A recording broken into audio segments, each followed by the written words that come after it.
Der er diskussion omkring dåben i det kirkelige Danmark, og hvad er det egentlig, der er på spil? Jo, 3 nedslag. Det første er, at Casper Christensen er blevet døbt. Han blev døbt for 4 år siden i Folkekirken, men nu er han så blevet døbt igen i kirken Hillsongs. Og hvad er det, der er på spil? Jo, det vi ser, det er, at Folkekirken og frikirkerne ikke altid er helt enige om, hvad dåben egentlig er. Det er sådan, at langt de fleste kirker anerkender folkekirkens dåb og dåbspraksis, mens der er også nogle få, der ikke gør. Og hvad er det, der sker her? Jo, det som de har problemer med, det er for det første, at folkekirken ofte døber små børn, som de ikke mener kan tro. Det andet, det er, at der ikke er en fuld neddykkelse. Der er bare lidt vand over hovedet, og man kommer ikke helt under vandet, som man typisk gør i de fleste frikirker.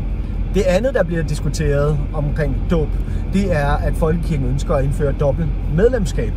Og hvordan forholder de andre kirker sig til det?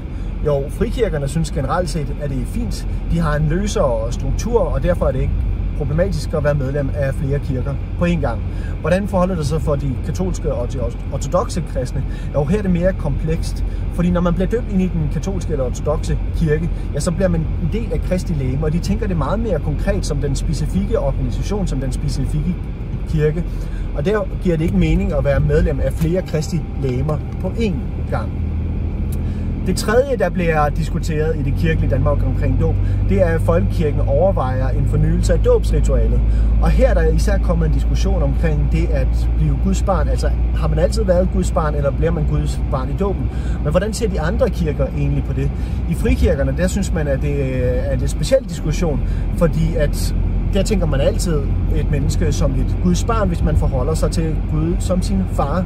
Altså når man beder fader, hvor far, så anerkender man Gud som sin far. Og vi ser jo også i Bibelen, at det her med at blive Guds barn, det kan komme til udtryk på mange måder. For eksempel siger Jesus i saligprisningerne, at den, der stifter fred, skal kaldes et Guds barn.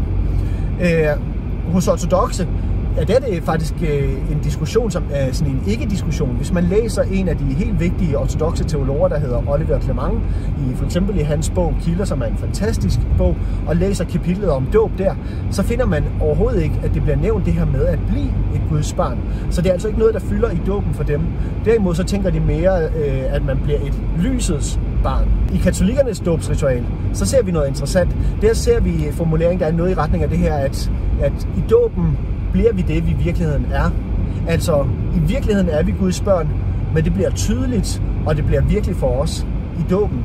Der bliver det en konkret. Og det er nok også der, jeg selv står i dåben. Der sker der faktisk noget. Det er vigtigt og betyder noget. Det er et sakramente. Men at blive Guds børn, ja, det kan man blive på flere måder.